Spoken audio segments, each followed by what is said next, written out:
What is responsible sexual behavior? What do nurses need to assess and then teach so that clients can participate in responsible sexual behavior? That's what these slides will show.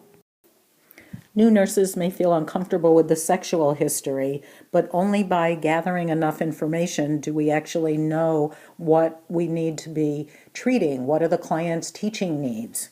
So the first thing we need to think about are what kind of partners does the person have? Are they male or female? Or how many do they have? We cannot make assumptions. Some questions we might ask could be, do you have sex with men or women or with both? And in the past 2 months, how many partners have you had sex with? The next issue is prevention of pregnancy. So a nurse could ask something like, what are you doing to prevent pregnancy? Next, asking, what do you do to protect yourself from STDs and HIV? If a client is at risk for STD, we need to know what parts of the body might need to be cultured. So questions that get at the type of sex the person is having. Have you had vaginal sex? And if they say yes, do you use condoms? Have you had anal sex? And if they say yes, do you use condoms? And have you had oral sex? Then asking a client, have you ever had an STD? Have any of your partners had an STD? Some additional questions that might help us understand this client's risk for HIV and hepatitis.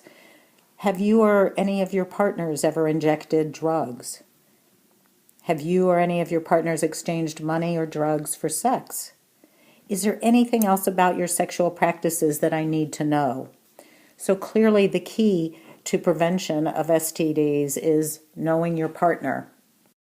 And for the nurse, the key to treating clients effectively and teaching them is knowing your client's sexual history. As a nurse, how do I know which of my patients have an increased need for testing and surveillance regarding STDs as well as teaching needs? If my patient is using IV drugs, she or he is at increased risk of exposure to STDs, both through the bloodborne route, such as HIV and hepatitis, or because IV drug use is associated with increased risky behavior.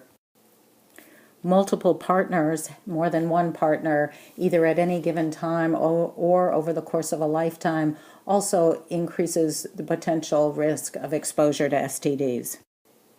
Any woman with a new partner is at risk of STDs and needs to have teaching if she has this new partner since she was last seen in the clinic. If both partners are not having sex only with each other, then they need to be using a barrier method to prevent STD exposure. A client who has had an STD in the past also is at increased risk for current exposure. If a woman is pregnant if a woman has an STD either when she becomes pregnant or during the pregnancy, then her fetus is at risk of exposure. Gonorrhea, chlamydia, and syphilis all cross the placenta. HIV also crosses the placenta, but interestingly, so do the antibodies to HIV. So when a fetus is born, if it indeed has the HIV antibody, if it tests positive for HIV, then it takes several months, in fact up to 18 months of age, before we can tell if the baby's blood just has the antibodies or if it also has the HIV virus. As a result, part of prenatal testing will include screening for the commonly occurring STDs.